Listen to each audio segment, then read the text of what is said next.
We all love the sound of money, and a $1,500 sign-on bonus sounds even better. That's right, Bellisio Foods of Jackson is offering a $1,500 sign-on bonus to new employees. Receive an extra $100 your first 6 weeks, then $400 after day 90, and $500 after day 180.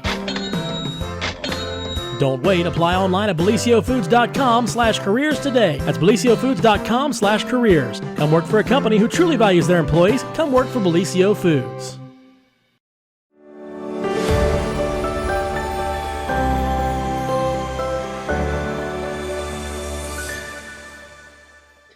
Well, good morning and welcome to another edition of the morning show. It's hump day already. Can you believe it? Does it count as hump day if it's a 4-day work week? That is a fair question. What do you all think? Yeah. Let us know because So we're not sure. Yeah, I don't know. They were talking about... There is no hump if it's only 4 days. I know. They were talking about on NPR this morning, like all these pilot programs doing like 4-day work weeks. Yeah. To like take, stress off employees and stuff like that. Right. And they're talking about all the different ways to like that you could do it to like, like have like staggered shifts and things like that. Yeah. And, I don't know. It was pretty interesting, but like they made the joke. I was like, well, if it's a 4-day work week, there's no hump day. No hump day.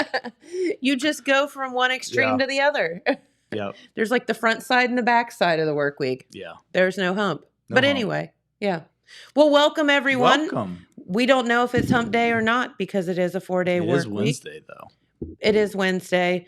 We have Sweet James here on this side of the camera today, so we're so happy about that. With your patriotic Total Media shirt on. I know. So me and we have to Porterhouse have the same T-shirt on this morning. Oh, you do? And we looked at each other. We were like, "Oh, we must shop at the same cardboard box full of T-shirts in the back of the building." So there has been quite a scandal, and this is like not to knock on anybody. It's just a fluke of nature. These shirts have been quite scandalous. Oh, yes, because everybody's like fighting over them while the supplies last. Well, or because they kind of shrank a lot. The problem is, you go in and you get your normal T-shirt size, and you go home and you wash it and you throw it in the dryer like you do normal clothes. Yeah, and then it's a child size. And then it fits your Cabbage Patch doll. Yeah.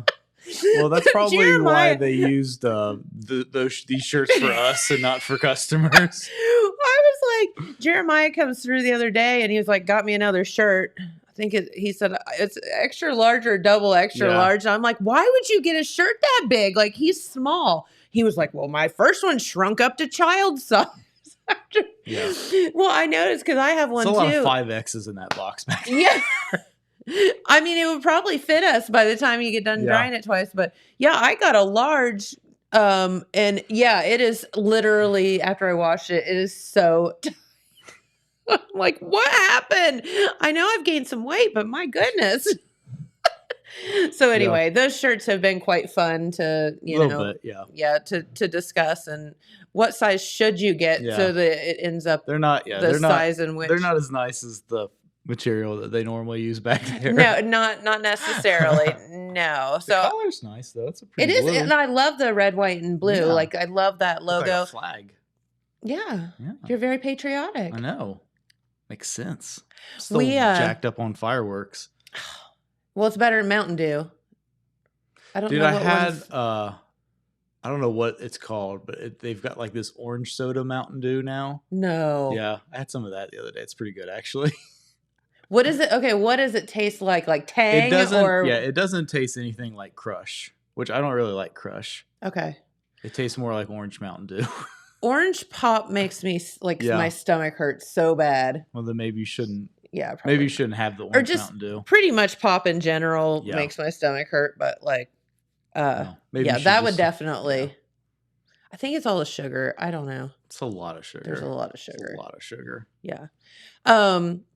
But no, well, we hope you're having a fantastic week. Everyone's super duper confused because, we did miss like Monday. And so everyone thinks today's Tuesday, but it's really Wednesday. And, but James went and did something really fun over the weekend. Yeah, well, you did a lot of fun stuff over the weekend. I did a lot of things. I don't know how fun it all was, but this was fun. Yeah. So you went to see Elvis. We went to see Elvis, Dwight Eisenhower. Like real Elvis in person. Real, yeah. Well, he's the realest Elvis He's that the we realest have. Elvis we can get since he's been dead for 46 That's years. right. Can you believe it's been that long? I think that's how long he said it had been. But yeah, so Dwight Eisenhower was at the Markay this past Saturday. Was, like I said, we'll hear from Dwight here in just a few minutes. We'll get to that. Yeah, I think he said it was the 6th time that he'd been there. Yes. And it was, again, essentially a sellout. There was a couple seats that weren't filled, but it was, as full as it's going to. As the Markay goes, dang. Yeah, it was really, really full. I mean, that place sits like 220 people, something like that, roughly, 250. And it was really full. It was really, really full, and people were hyped. They were hyped. We got there he is right there. There he is. Pink jacket. We got a few photos here. We'll flip through. But yeah, it was really cool. Look I'd at never him. actually seen his show before. I'll be honest with you, I haven't ever seen his show. Yeah, I'm gonna be honest, I'm a believer now. Like, it was really super entertaining, and you could, people brought him flowers. Like, at least 2 people brought him flowers, so maybe more. Cute. I love it. Yeah. So yeah, he really. Were there or were there not panties involved? I didn't see anybody throw panties at him. Okay. But I'll show you a picture here in a second, and he tells a story about these later. It's pretty great. But yeah, it was awesome. I was kind of surprised how many of the songs I knew. I didn't know I knew that many Elvis songs, but I'd say I probably knew half the songs he performed. Yeah, it was awesome. The first half of his show, he does sort of like 50s style Elvis, and then the second half of his show is like 70s style Elvis. Gotcha. And like the big jumpsuit and everything. Like when he really got flashy. Yeah. Yep. So a lot of people don't know this, but Elvis, there he is. Extra flashy. And Dad talked about this a lot when he was doing like, the classic country, and then also just like, playing music. Elvis has obviously had a beautiful voice, but Elvis didn't start out how everyone thought. He actually started out as a gospel singer, and quite lovely. I mean, just amazing. And so he always kind of had his heart belonged there. I think even after he hit it big and was doing all the crazy stuff, which is more, I think, kind of an act. But he, I think, always his roots was rooted in gospel. Yeah, well, his sound and his look definitely evolved over time, and he was always very much a showman. And you wonder how much of that was his idea and how much of that was someone else's idea. But so Pete was telling us he saw the movie, and it kind of explains some of that. Yeah, so of course, one of the things we talk about a little bit with Dwight here in a minute, and we're hoping that maybe Josh Willett will pop by later from Tri-City Theater. And he'll talk a little bit more about the Elvis movie, which neither of us have had a chance to see. We have not seen, but I think everybody's talking about it. I know, so and everyone's surprised them at the box office. I think it was like they released that movie and they weren't sure what was going to happen with it. I don't know why people didn't think that was going to be huge.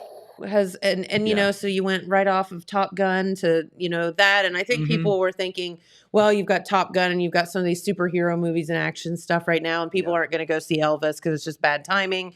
Well, come on. Well, and everyone loves Elvis. Well, and like Top Gun, there's nowhere to watch it online right now. True. You have to watch it in the theater. You have to go to the theater. So people want to see Elvis. But so he talks a little bit about the movie, and like you said, the movie is mostly about his relationship with his manager, who's played by Tom Hanks. Yes. And his manager was, from my understanding, somebody that like did not have any experience managing talent of that level. Sure. He was like a circus promoter or something like that. Okay. And then just like, met Elvis at the right time. Lucked into it, basically. Yeah, kind of lucked into having this relationship with Elvis. Wow. And really dictated his whole career, I guess. Did he throw him under the bus? Did he, those are all the questions that people and could be debated. Or so one of the stories Dwight tells, I don't want to spoil it now, is we talked about because Dwight just did this European tour. I was like, well, did Elvis ever tour Europe? And the answer is he didn't. Really? And it's because of that manager, and Dwight tells that story here in a minute. Interesting. Yeah. That is so. It's also very interesting. I don't know if you all remember, you probably don't, but years ago, we had a doctor from Holzer. He's no longer there. He's moved away, Dr. Economides. And he said, he was telling me a story, and he actually wrote an essay. And I tried to find it to show you. I remember you telling me this He story. wrote an essay during his, what's that called? Residency. He was a resident in Memphis, and he tells the story of being in the hospital the day that Elvis died and the chaos that surrounded it, and he didn't know what was going on. And he had told me the story like in real life, like when he and I were talking off the air.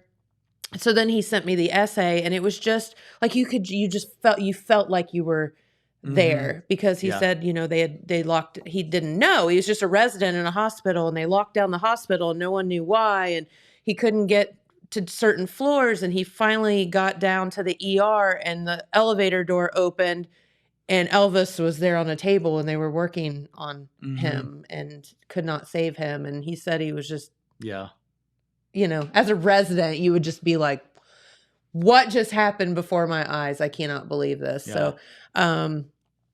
So I've actually talked to somebody that can attest to the fact that Elvis is no longer with us. Yeah. For all of the folks that think that he just still went is. home. Yeah. Just went home. Have you ever been to Graceland? No, but I would love to. Yeah. Now, Graceland is in Memphis, or? Well, yeah, it's it's like a suburb, I guess. Somewhere in there. Yeah. So this is another little girl that brought him flowers. Oh, you can see, it's just crazy. She's so she's excited. Like, I don't know, 13.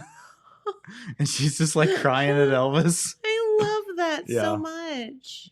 And so there he is, a big flourish. Let me find the photo I want to show you.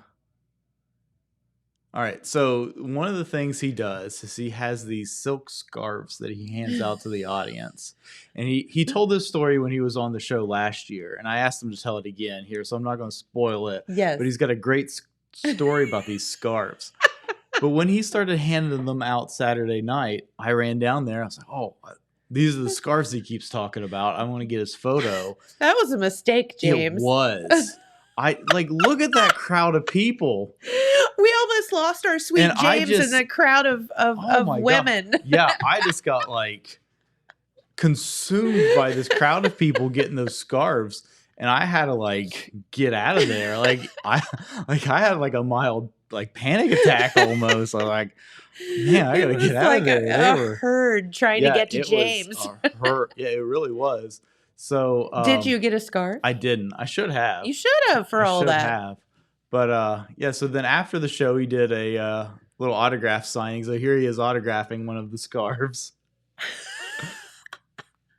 How funny. Taking selfies with everybody. Love that. Yeah. So there he is with some of Britney's art in the background. Oh, that's cool. Yeah. So it was a super cool show.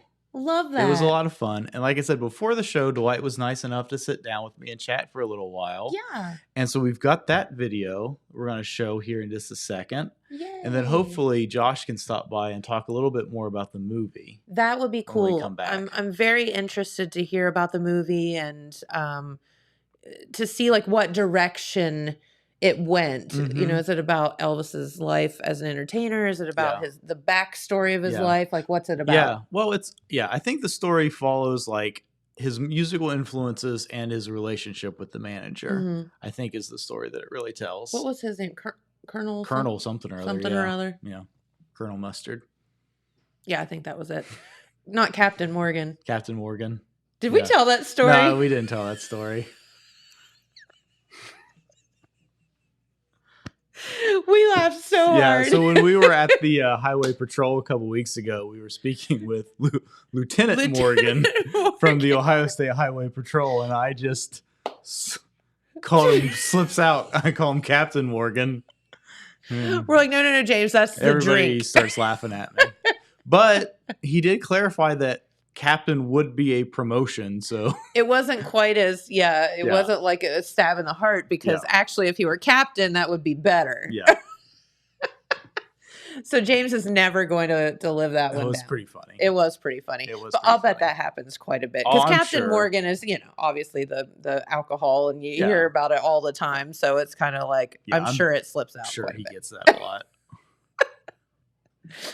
We should take him a bottle just to see, just for fun. Speaking of getting way off topic, but Yes. speaking of Highway Patrol, did you see Brittany Potter's meme that she put online? No. Hold on, let me see if I can find this. This is great television, but it's just too funny not to share. So I'll show this through the camera in a second. But it says driving in Ohio be like, and it's a picture of like 1 million Highway Patrol cars and a whole bunch of deer jumping over the highway. That's so true. That's basically it. Yeah. Deer and patrol. That is pretty cute. I thought that was hilarious. We're saying this all in good fun. Yeah. So anyway, Elvis. So Dwight was nice enough to sit down and chat with us for a little while. He's so sweet. Yes. Yeah. Very generous with his time. And I know they had a little bit of trouble getting their flights and everything in this weekend. This So was he a bad probably weekend to fly. probably didn't get there with quite as much time to prepare as he would have liked to have. Not to mention you would just be like Stressed. stressed out Yeah. because the airports were disastrous. Well, Yeah. they are anyway, but they were disastrous Yeah. this weekend for sure. And one other thing that we don't mention in this video, but I thought this was really cute. So Dwight, of course, is from Pomeroy originally. yes. His mom came to the show Saturday night. His mom and his aunt were there. Love that. So I thought that was like the sweetest thing. That is precious. Yeah. All right. So if you're ready, we can go Yeah. check out that video and we'll be back at the end of it. Love that. Can't wait to hear from Dwight. All right, guys. We are here at the Markay Theater with award-winning Elvis tribute artist Dwight Icenhower. Hey man, how are you? I'm great. How are you, sir? Good. Looking forward to tonight. Yeah. I know. So it's about 3:30 right now. So a few hours before you take the stage, Saturday night, 4th of July weekend here at the Markay. People are buzzing. The band's setting up behind us, bringing in amps, doing sound check.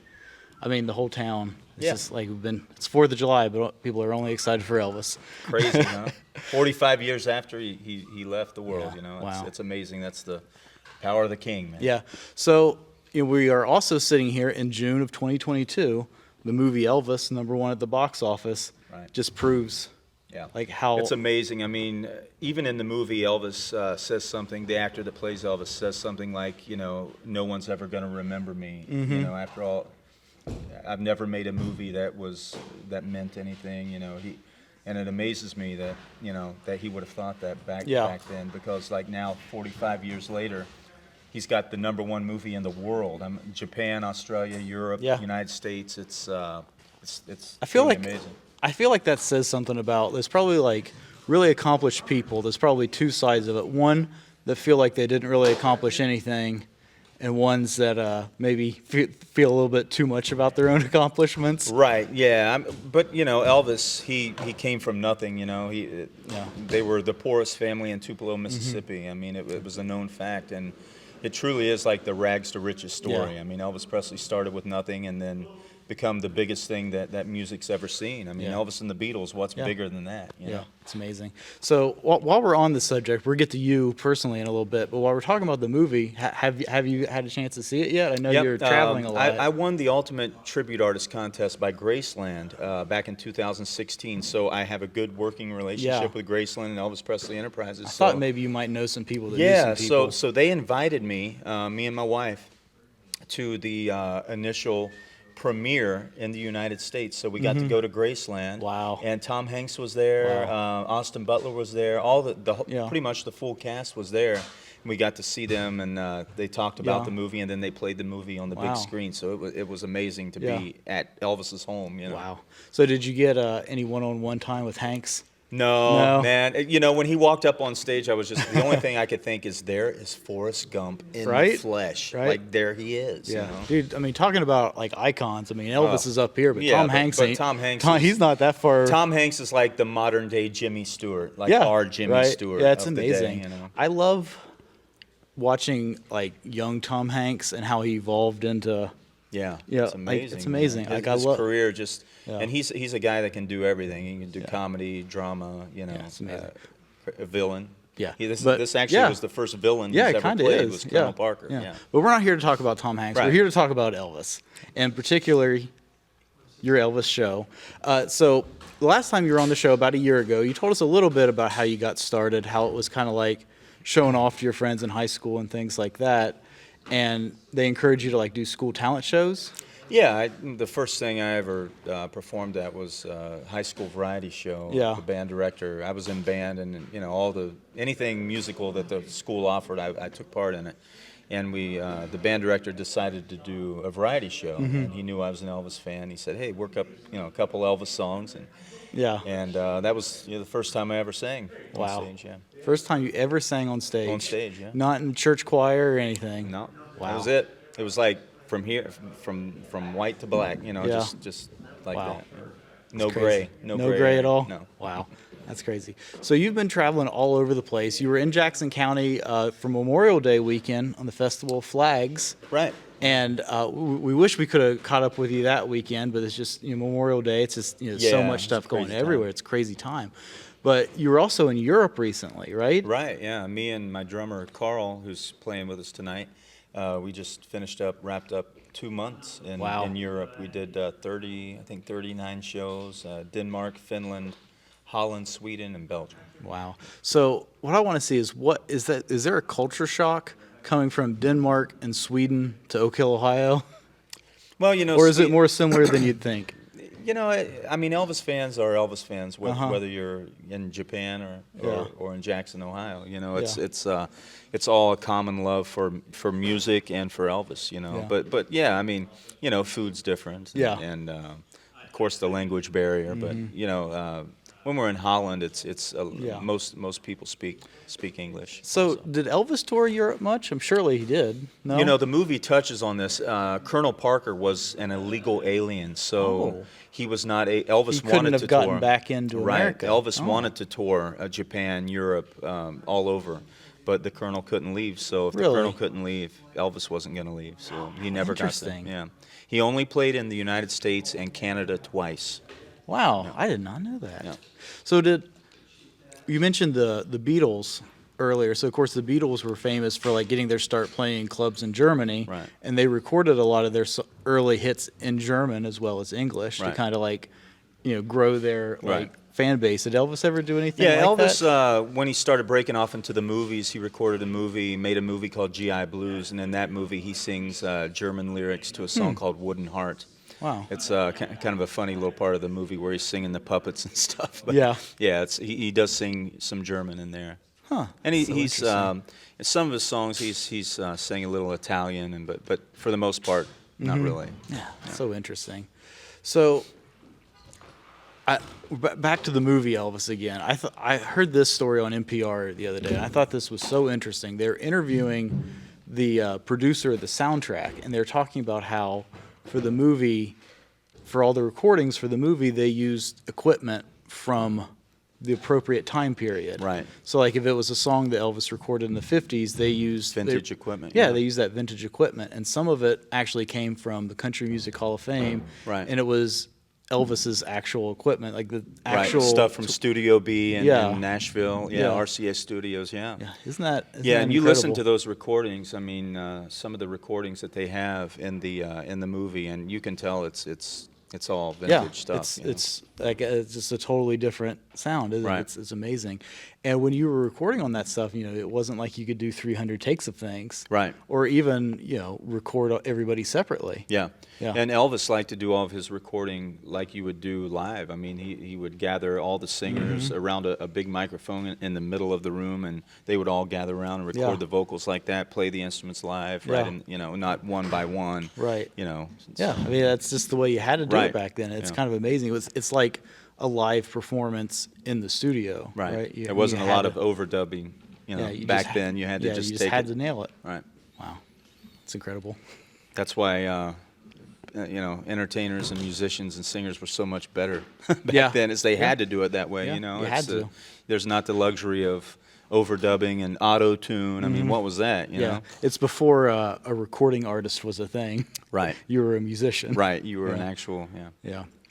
So you started doing Elvis in high school. So what made you kind of like take the leap to maybe I can do this as a profession? Well, after that first show, 3 songs that I did, at the end of that, our varsity football coach came up to me and he's like, "Hey, man, I'm getting married next weekend, and my soon-to-be mother-in-law is a huge Elvis fan." Elvis fan. That was like my first paid gig. Yeah. So, and after that, someone else came up to me, and it just kind of, the classic story, it just kind of snowballed, from there. Yeah.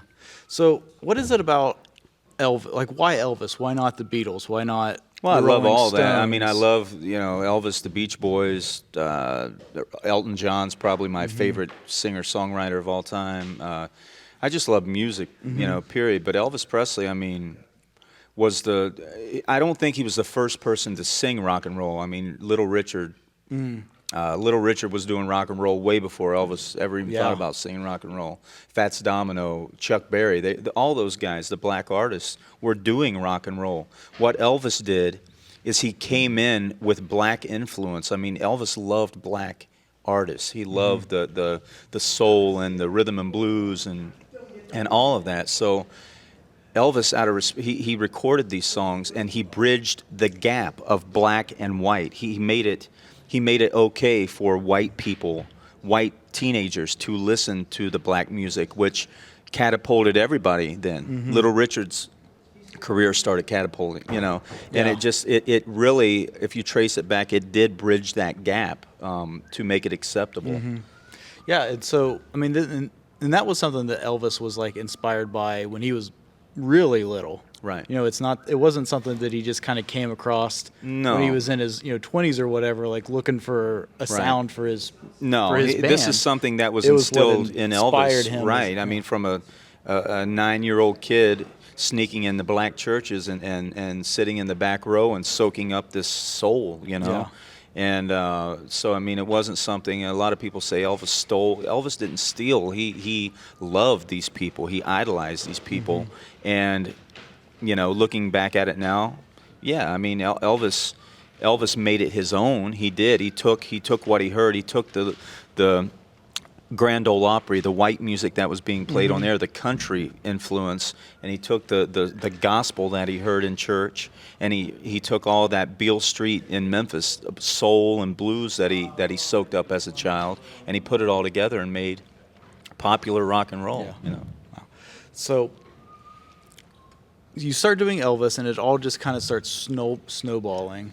Was there ever a time when you maybe got on some sort of tour or met the right people with the right connections that kind of put you in the circuit that you are now, where you're able to travel just all over the world? Yeah, I think it's 2014, I got an email from a guy in Denmark. His name is Arjen Deelen, and he asked me if I would like to come sing with some of the original people that played with Elvis, and I was like, of course, right? Of course, who wouldn't? How often do you get that email? So I wrote him back, and I was like, yeah, absolutely. So I met Carl, my drummer. He's actually the guitar player in the Europe band, but and we've been doing it ever since, and just doing bigger and better shows every year with the guys who worked with Elvis. We played with his original drummer, Bob Lanning. We played with some of the original, like the Sweet Inspirations, his female backup singers, the Imperials, Jim Murray of the Imperials. We played with a lot of people who worked with Elvis. So I'm kind of jumping back and forth between your story and Elvis's story a little bit. Yeah. And one thing that has been in the news recently that I thought is kind of interesting is Las Vegas saying that Elvis's estate saying that they're going to stop licensing Elvis to Vegas weddings. Right. So what do you think about that? And is that sort of licensing different? How's that different than being a tribute artist? On something like that, I mean, I work with Elvis Presley Enterprises, so I can't really comment on that. Yeah, it's not. I don't know. It's that's a little touchy situation for me to comment on. So that's all right. We don't have to talk about it. It's just something that's been in the news. I got married in Vegas. I got married by Elvis, and it was the coolest thing. Really? Ever, Yeah. Me and my wife, we were just like, we didn't plan to get married. We went out to see a concert. And we were like, hey, let's go get married. So 14 years later. There you go. So if you weren't going to get married by Elvis, what would your second choice be? Elton John? Yeah. Well, I don't know. I don't know if she'd let me do that. Maybe Who knows? Who knows? All right, so back to your story a little bit. So you've met this promoter out of Denmark, and he kind of gave you the connections to, like, the people that actually worked with Elvis and everything. Right. So now you've built this sort of, great, Elvis kind of tribute brand, and you start winning these Elvis, like, what's the Well, proper... I had been competing in the Okay. Elvis contests around the United States. I mean, since early 2000s, and Okay. and I would place third, fourth, second, whatever in some of these contests. And then Elvis Presley Enterprises at Graceland started doing the Ultimate Elvis Tribute Artist Contest, which is like the Super Bowl of what we do. Yeah. It's like once you win that, you're sanctioned by Elvis Presley. Yeah. And in 2016, after many attempts to try to win the contest, I mean, I probably competed in this thing. 2016 was the 10th year of it, and I had probably competed in 6 or 7 of them. Yeah. And in 2016, I went in and I was like, I'm just going to win it this year. I'm going to give them no reason not to pick me. Yeah. So I went out there, did my best show, and I won. So it's just like, you're playing in, like you said, it's like the Super Bowl. So you're just like, I'm gonna leave it all on the field. Yep, I'm not I'm gonna give them no reason not to pick me as a winner. if I lose, it's not gonna be because of something Right. I did wrong. It's going to be because they got, Yeah. Joe Schmo judging the thing. Yeah. But the year I won, I actually lucked out because a lot of the judging panel were people who had a personal connection to Elvis. They were either people who played with him live on stage in the studio, or they knew him personally. Yeah. So it was cool to win that year because, for one, it was the 10th anniversary, and I was judged by people who actually knew the guy. Yeah. So that's got to mean something. Yeah. Because someone that, like, actually saw him the way that he played, and Right. not just somebody that sort of like knows the legacy that has maybe been created by people other than him. Right, because Hollywood down and through whatnot. history, it can change. I mean, even Elvis fans watching certain things. I mean, you draw your own conclusions of who this guy was. Yeah. But these people knew him like like I know these guys. you Yeah. know. Yeah, well, I think a lot of people maybe know Elvis as like the parody that you've seen in, cartoons and television and things like that, and it's a long ways from maybe what he was. The truth, yeah. But Elvis was also somebody that kind of recreated himself a lot, like Right. over time too. Yeah, you look at Elvis from the raw rockabilly Elvis of the 1950s, and then to the movie star Elvis, and then to the black leather Elvis, and then the Las Vegas 1970s. I mean, he when Elvis started a style, everybody else caught on. Elvis started growing his hair long, wearing Yeah. big sideburns. The Beatles had that. Led Zeppelin started wearing their hair like that. Yeah. The Well, yeah. Who.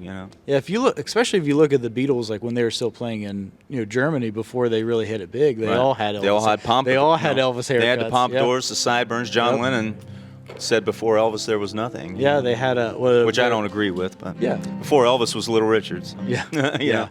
Yeah. I mean, that's just so interesting to like follow that line of how like popular music evolved, because Right. it changed so much. I mean, I guess it was with the advent of recording, Right. but it just, and from 1950 to 1970, It's amazing. like yeah, how I mean, much happened in that 20 Right. years. It's amazing. I mean, it just Yeah. like it shaped so much of like Yeah. the popular culture. I mean, without these black artists, without Little Richard, Chuck Berry, all those guys, it would have never opened the doors for the Rolling Stones. I mean, Keith Richards says they shouldn't call it rock and roll. They should call rock and roll just Chuck Berry, because Yeah. that was it. I mean, Yeah. he started the whole guitar-based rock and roll. Yeah, he really did. He's absolutely incredible. Yeah. So, you've 5-time Elvis champion, Yeah. right? World champion. That's pretty incredible. The only ETA accomplishment. in history. Oh. No, yeah, for real though, but yeah. Wow. Yeah. So now you are like the best of the best. Like you are like, if you need an Elvis tribute artist, you're the guy that they go to. You're touring all over the world, and you're going to Japan and all these amazing places. And I know last time you talked with Jennifer, you told us a little bit about like what it was like in Japan and how they kind of appreciated the music a little bit more than the pageantry. Right. A lot of places I play are like that. Like Europe's that way also. Yeah. When I play Europe, a lot of the places we play, I don't dress as Elvis. I don't wear jumpsuits and wig, the big sideburns and Yeah. stuff. they're more about the music and the memory of Elvis. You know, it's we're not trying to fool anybody. You know what I mean? And Japan's the same way. A lot of the shows I do there is just as Dwight Eisenhower singing the music of Elvis. Yeah. You know? So does that inspire you to maybe like, well, maybe I want to tour like as myself more and like expand? Yeah, I my love show a it, little and bit? it's actually some of the promoters here in the States have caught on. They've seen video of me over in Europe, and they're like, let's try something like that at the festival this year. So I'll be able to like dress in my own style and just sing the music, and it goes over, over well. It's wonderful. Yeah. So, for those that don't know, you're from Meigs County, Ohio. Right. So you're, to us here in Jackson, you're a little bit of a local boy. Yeah. You know, made it big.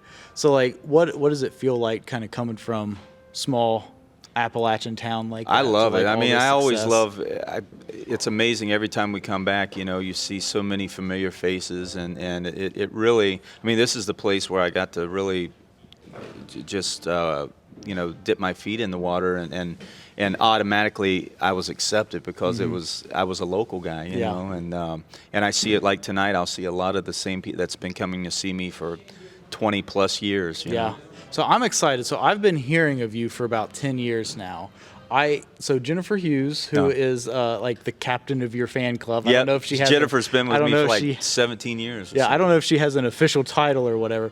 But so she was my boss about 10 years ago. Okay. And her office at that time with the paper company, with the newspaper, which has gone under since then.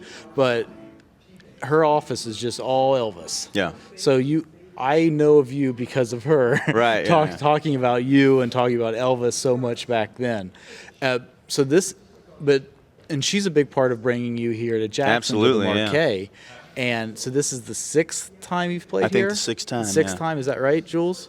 And so is this one officially a sellout yet? We still have a few tickets left at the door, so we're so close. Yeah. I know I was looking at the seating map on Tuesday or Wednesday this week. And I was like, well, I hope nobody's bringing like, another couple with them, because there's no I think there's a few sprinkled together. throughout, but I think we'll have another one. So what is that? I mean, I know you play a lot of, like, you've played at Stewart's Opera House in Nelsonville, which is a similar venue to this, a little bit larger, but similar, like, small town, like old theater that's been renovated. It's like, what is it like? It's got to be an awesome feeling. Kind of come back to the, not necessarily your hometown, but the part of the world that you're from. Yeah, I love it. I mean, it's always so well received, and people, and I can really be myself in these theaters back home. When I come back home, it's almost like I don't have to act like Elvis the whole time, which I like. I like being Dwight Icenhower singing. And like today we're doing a VIP like meet and greet type thing, where I'll do, other stuff. I'm not even going to sing Elvis. We might do, who knows, a Doors song or something. I don't know if you know this, but that VIP meet and greet is the hottest ticket in town right now. Oh, really? People are literally fighting over those tickets. Oh, man. We've been getting phone calls, Facebook messages. Oh. You got any more of those VIP tickets? Oh, sorry, we capped it at 75 this year. Well. Yeah, I can hear him too. So that is a hot ticket, my friend. So I better put here in on about an hour, you're going to be. Is it an hour? It's about 4 I haven't even got my hair on and yet. I'm going to let you go here in just a second, but I want you to tell one more story. You told us this story last time you were on the show with Jennifer, and I thought this was one of the funniest stories I've ever heard. And I've retold it so many times, and now I'm going to ask you to retell it. We asked you what one of your funniest memories of playing Elvis was. So many. And you told us a story about being in a parade, and a lady got a little too overzealous. Yeah, we were doing a Christmas parade, and Elvis gave out scarves. He to the ladies. He would throw them out at his concerts, and so we decided, hey, this is a good idea to do this. I don't know what we were thinking, but I had my band on a big float in the back. We were singing Blue Christmas over and over for like 5 miles. We were driving around town singing this. And in between the song, like, they would make an announcement like, do not approach the float, blah, blah, blah. So I'm singing, and I had these little, like, scarves, and I was, like, winging them, I was giving it all I had to get it out there, And this lady, she sees me put one around my neck, and she just, like, runs up to the thing and grabs me, grabs the scarf, like the things around my neck. She grabs with both hands like this. and like she's pulling me down, and all of a sudden, like I just feel the float go like this. We like completely ran over this lady. I don't think she's been to the show since, but yeah, it was. Well, you recognize her. She'll be I the would one in the full recognize her. body cast. Yeah, right. All these years later, she comes hobbling up. You did this to me.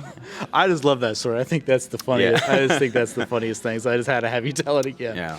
All right, Dwight, I'm going to let you go. I know your band needs to warm up and you need to get ready and everything. You got about 75 really excited fans ready for the meet and greet here in about That's an hour. always fun. I always look forward to that part of it. Yeah. All right. Well, Dwight, Thank thank you, you man. so much Yeah. for your time. I really appreciate you guys. hanging out with us, and have a great show tonight. Thank you, man. Thanks, Jules. Look at that outfit. I know. Like, I wonder how much that thing weighs. So the cape looked heavy. I would think, Yeah. and it's like full of glitter and rhinestones and It's a lot stuff, of right? Like, rhinestones. that would be. He's not like a big dude. Like, I think that would be like really. You'd have to be really fit to Yeah. wear that all night and jump around. He and did look tired at the, after the show. I'll bet. Like, someone should give him some ski pop. Yeah. Here, but- this will help you out. this'll give him some of that orange Mountain Dew. Yeah. Like, oh, I feel like I could sing Elvis all night. But yeah, that was awesome. It That's was so nice good. of him to give us, a few minutes to chat with us about that. It is, and I'm just going to tell you, and you and I have laughed about that parade float thing like Dude, a million that's times. Such a funny story. It's like not funny because it could have ended up like really bad, but it's really funny. It's funny to me. Yeah. And it's kind of like, lady, you deserve what you get because Well, yeah, like if they you're like like if they attacking made him. an announcement saying to not stand too close to the And if float. you're yanking like a scarf with both hands this way, how do Mhm. you think it's going to come off his neck? Like, Don't know. He's lucky she didn't pull him under the I freaking know. thing. Oh, but yeah, so people get a little wild and crazy when it comes to Elvis, Sure do. and that's how it is. Yeah. And of course, so we were talking about the movie Elvis. It's Yes. in theaters now. It doesn't look like Josh is going to be able to make it. He might Maybe not. pop in last minute. Yeah. But so unfortunately, it's not in Jackson right now because of the way the studio distribution Just works. the way the movies, Ho- are Hopefully, distributed. because it's been so popular and made so much money, maybe they will get it. Yeah. Like after it's been in, Yeah. after the initial 2 weeks. But so you can watch it in Chillicothe. Lots of showings in Chillicothe. 12:30, 1 o'clock, 3:30, 4, 6:30, 7. So that's just today. I'm sure if you go on the weekend, there's probably even more. And in Gallipolis, it is showing today at 3:30 and 6:30. Well, there you go. So you have plenty of Yeah, opportunities so there's to lots of see it. opportunities. And of course, Yeah. if you're from further out of town, just any theater that has more than 4 screens is going to have it. Right. So Pete was telling us that he went to see Elvis, Yep, the Pete Elvis saw it. movie, Yep. over the weekend, and said it was really good. And Yeah, it looks awesome. And we talked a little bit in that interview, but like when they recorded the music for the movie, they used like period authentic recording materials. okay. So like the songs that Elvis recorded in the 50s, like the version that's in the movie, they used all equipment from the 50s, so it sounds like it was recorded in the 50s. And Wow. they even got like Elvis's own personal like equipment from like the Country Music Hall of Fame or something like oh that. wow, Yeah. that's crazy. Yeah, to like record the soundtrack for the movie, which I thought was really cool. So you wonder who is the person that plays Elvis in the movie? Hold on, so the director's name is Baz Luhrmann. He directed Moulin Rouge, Romeo plus Juliet.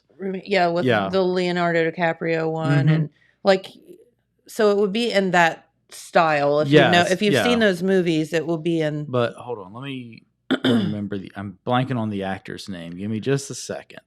I guess It my question is, Austin Butler. okay, is he like an Elvis? Like, I mean, does he play Elvis No, in other he's things, or no, he's just an cast in that actor. movie? Yeah, he's just Okay. cast in that movie.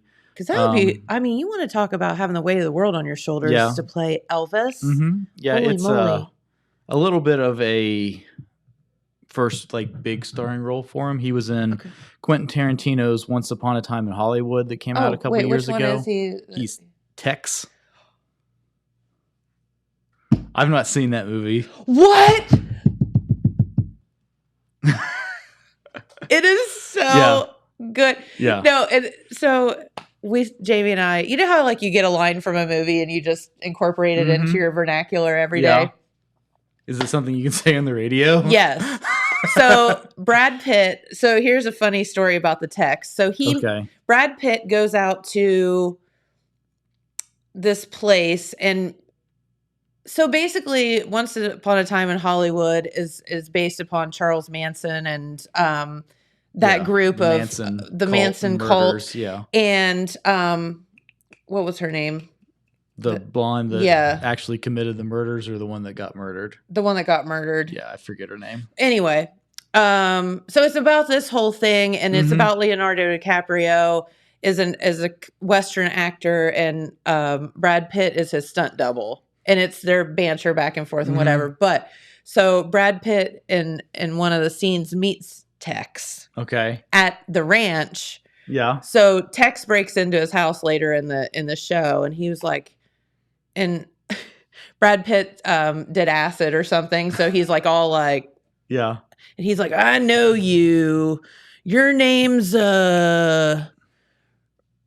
Rex, or, and then and he goes, no, it was dumber than that. So, you just have to see the movie because Jamie and I are like, your name is something dumber than that. It's hilarious. So yeah, okay, I totally know who you're talking about now. Yeah, and he's going to be in part 2 of Dune, which I don't know. We talked about Dune. I think that was like when you were on vacation, like the week that I was like obsessed with Dune. Yeah, well, I think that we did talk a little bit about it. Yeah, Dune is the new Dune movie, so freaking you cool. went and said it was really good. It's really cool. I recommend checking that out if you haven't yet. But yeah, so this was kind of his big, I mean, he's been in a lot of stuff, but it's not necessarily big movies or things. Sure. That he was like a leading role in or anything. But yeah. Well, he's pretty good in that movie. So here is where he really cut his teeth as an actor. He was in 2 episodes of Hannah Montana. Well, you were established. I mean, I'm sure he won an Emmy for that, he might have. Oscar. He was in 1 episode of CSI Miami. Ooh. He was in an episode of Wizards of Waverly Place. What the heck? Which is another like Nickelodeon teeny bopper, show. You ever watch Curb Your Enthusiasm with Larry David? I mean, I know of it. I don't ever watch it. One of my show's so funny, and one of my favorite. Probably my favorite joke in that whole movie. There's one season where this little kid gets like Larry. If you don't know, Larry is just like a curmudgeon about everything, just grumpy old man. Gotcha. Like, and so this like little kid gets his phone number and like wants to be his friend, and he's like texting him all the time. And there's one scene where the little kid just like randomly texts him like, "Hey Larry, do you watch Wizards of Waverly Place?" And this is like his breaking point with this little kid.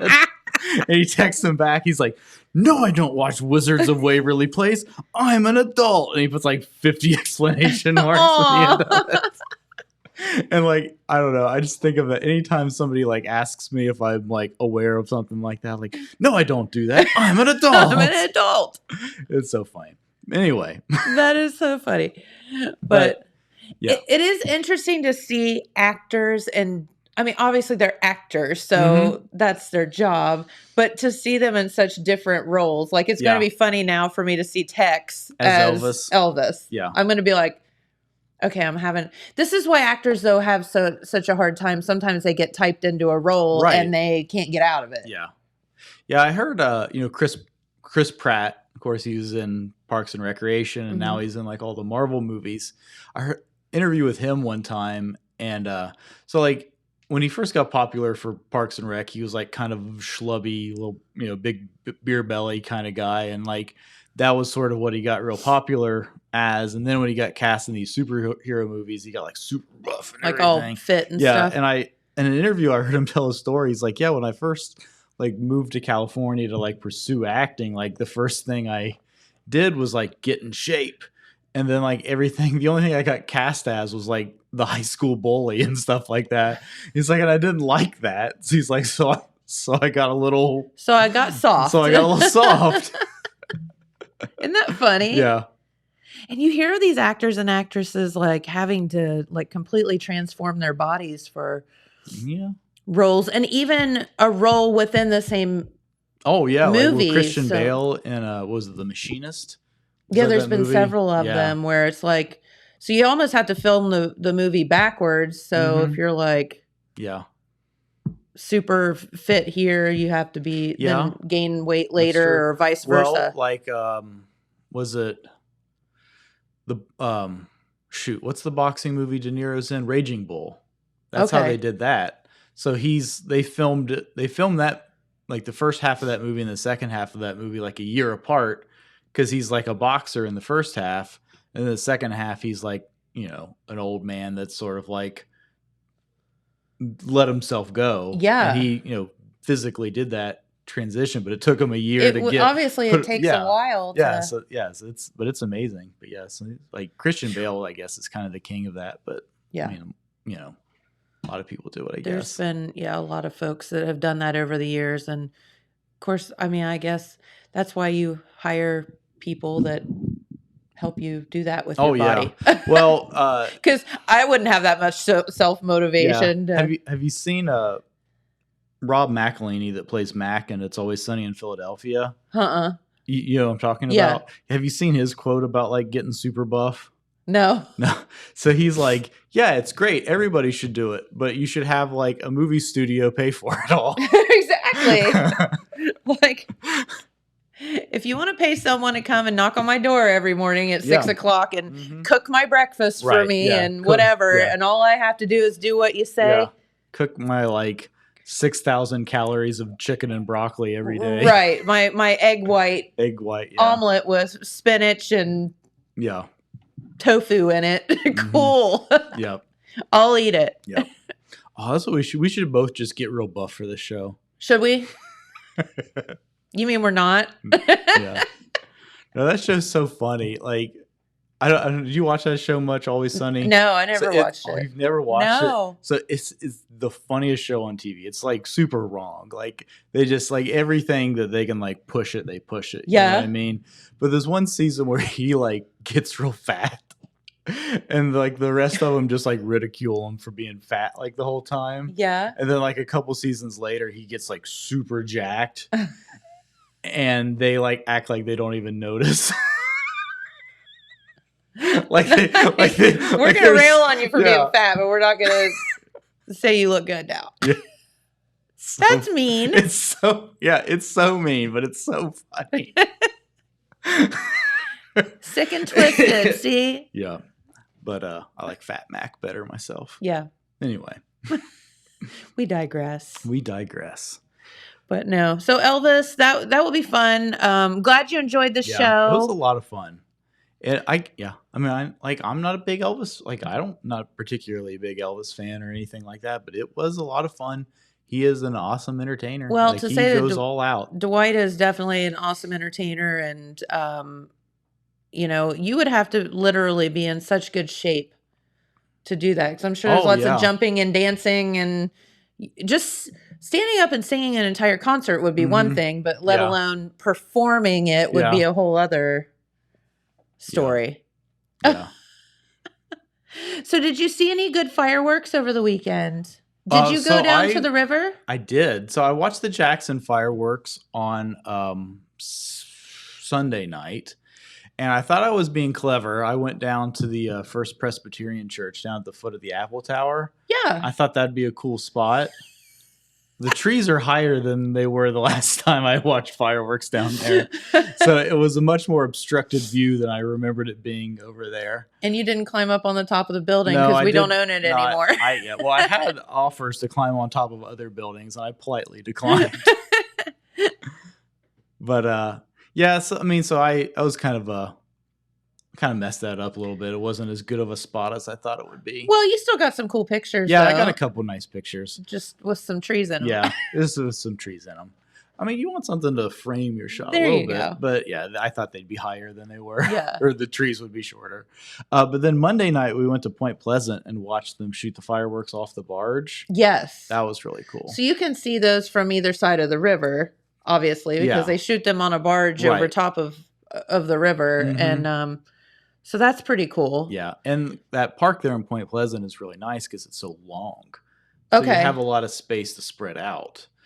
So it's not like 1,000 people all Yeah. crammed in. Like on a postage stamp. Yeah, so that was a lot of fun, and it was really, really pretty. The and you got some really pretty pictures of those too. That's on your Facebook Mhm. if anybody wants to see, because again, it's so pretty to see the fireworks over water because you get like double. You get Yeah. the ones in the sky and then the reflection Yeah. off the water. It's Yeah. just so neat. Yeah, to see. I would have loved to have been able to go out on a boat and watch it like from the middle of the river. That would have been really, It's- really cool. I did that. I had the opportunity to do that one time, and it Yeah. was amazing. But I would not want to have to take the boat back at 10:30 at night. Well, luckily, the people that we were with had a really fast boat. yeah, And as soon as the fireworks were over, like put Yeah. it down, I and saw- we were the first yeah. ones back to the dock. yeah. I saw a few people really I book mean, it. we hammered it. Yeah, I and saw got all you back could see first. was lights. I was like, Jesus, what kind Because- of boat is that?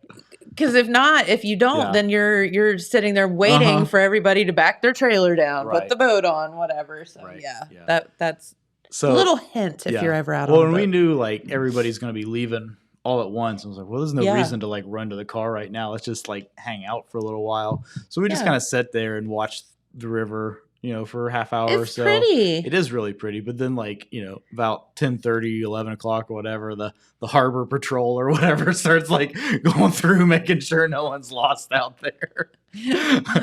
Like everybody, you don't have to go home, but you can't stay Yeah. here. Get I out. was like, oh man, I would not want to do that No. job. No. I wonder, so this is me being, and Courtney was laughing at me because I was like, I got to stop overthinking things. Yeah. But I was watching the Macy's fireworks on, I guess that was Monday night on TV. Okay. And it was a really long weekend, and that's beside the point. So we were just like, ugh. So, but Macy's in New York, they put 5 barges. I didn't know that Macy's did fireworks. Mhm. It's a I huge did deal. not And they know have, that. it's kind of same as New Year's Eve. They have Right. singers and, Okay. Performances throughout the night and I that didn't kind know of that thing. was a thing. But they pick different rivers. I think this might have been the East River, but they put it on the Hudson. Sometimes they do whatever. But instead of like one barge, Mhm. they have 5 that Mm. let off the same thing. So it's like 5 of everything goes Wow. up in the air, and it is quite spectacular. I mean, I'm to sure. see, obviously, and I can't even imagine what it Yeah. costs because Uh-huh. it goes on for like a half hour. Yeah. But that being said, it started dawning on me as I was watching it, like, what is that doing to the water? Probably nothing good.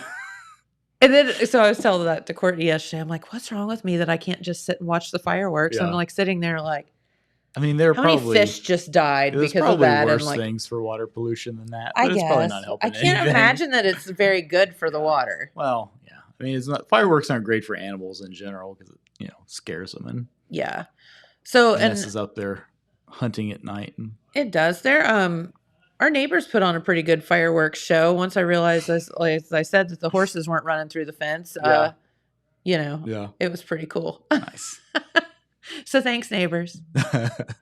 But yeah, I don't know. Ohio has legalized fireworks, so now we have the I guess accessibility to more shall we say elaborate I don't fireworks. know. I went to some pretty elaborate fireworks displays out in people's fields. Well, I yeah. don't think that law was slowing people in this area down too It much. wasn't as much, but I will say like the ones that the neighbors did the other day were like, I mean, Yeah. wow. Yeah. And so loud. But Matt McKee's daughter had a hilarious quote Sunday night at the Jackson fireworks. She's like, I think the MacArthur fireworks are better than the Jackson fireworks because they're louder. So I was like, Well- oh, the louder, that's the louder the the better. louder they are, the better. I don't know that I agree with that. Well, okay, question. And that was something Courtney and I were talking about yesterday as well, because the loudness is part of like what scares animals, obviously, and all of that. Would it make a difference to you if the fireworks didn't boom? Like if they found a way to let fireworks off where they were silent, would that like be the same? Well, we're kind of out of time now, but have you ever seen those like laser light shows? I mean, that's kind of like fireworks without the noise. Yeah. Yeah. Those are pretty cool. Would it be like, I don't know. Would it make a difference to you? It would be weird. I think so too. Yeah. If they were actually silent, it would be really weird. I don't know that there's like a way to make silent fireworks, considering your things are Something's exploding. Yeah. Yeah. That's kind of the point. Yeah. You know, gunpowder and whatnot. Yeah. So anyway, but well, we're at time. We are. But I do want to say tomorrow, I'm really excited. We're going to have Ethan Michael's going to be on the show. Yes. He is having a reception at the Markay tomorrow night. Yes. I know we talked about the Markay a lot today with Dwight. Yep. But just more cool stuff is happening. That's right. Ethan does this wood burning stuff. He does something very, very unique. Yes. And it's so cool. It's really I hope he brings some I think he'll bring some show and tell stuff for us to check out. But he's also going to do a little mini concert ahead of the reception. Mm-hmm. So that's really exciting. Well, he needs to do that here too. He might. We could probably talk him into it. Tell him to bring his guitar. I'll send him a message. Yeah. If not, we can hum. Yeah, and he can sing along. Okay. Yeah. But that's really exciting. I'm excited. It'll be I'm excited really to fun. have him on the show because he's a really interesting guy. He is, and his art is, like I said, so unique, and what he's doing is really, really cool. And he'll do custom pieces for you as well. So you'll learn all about that tomorrow. Yes. All right. Well, have a wonderful day. Thanks. You did a fantastic job with the interview. Thank you. Good job. Thanks to Jules for helping behind the scenes. That's exactly right. And thanks to Dwight for, giving us a half hour of his time. Yep, because he's a very, very busy guy. Yeah. So. And his band was impatiently waiting on us to finish so they could finish warming up. Well, have a wonderful day, everyone. Thank you so much for tuning in, and we'll be right back here tomorrow with Ethan Michael. Bye, guys.